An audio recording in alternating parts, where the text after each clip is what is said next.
Turkashin nan labari da dumi sa masu sauraro, wannan fitaccen jarumin da kowa ya sansa mai suna Fofotu, duk da cewa an san cewa ya taka rawan gani a gefen suna ta gefen wakan basa.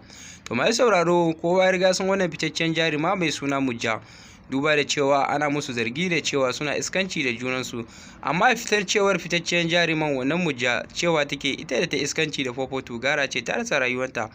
To mai sauraro, za mu kawo muku cikakkun rahotannin kamar haka.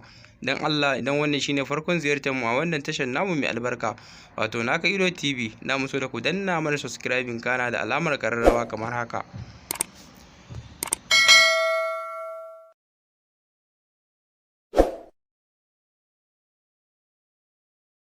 Masu sauraro, cikakkun rahotannin kamar haka. Cece-kucen da mutane suke faɗa akan wannan jarima tare da wannan jarumi mawaki, duba da inda Mujja ta fito take korafi, take kuma wayar ma mutane kai kawai yanda suka san halakanta da Fofotu, inda ta ce kawai ta je Abuja wasa saboda abubuwan da suke faruwa a jihar Kano kuma suka haɗu da shi, amma ba wai gujinsa ta koma gaba ɗaya ba. Game da yanda mutane suke zarginta, ita a cewar ta ma babbar alakarta tare da Safara'u ne, ba wai tare da Fofotu ba.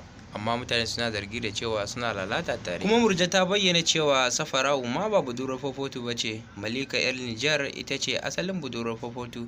Amma mutane na ɗauka da cewa ko Safara'u da Fofotu suna lalata ne tare.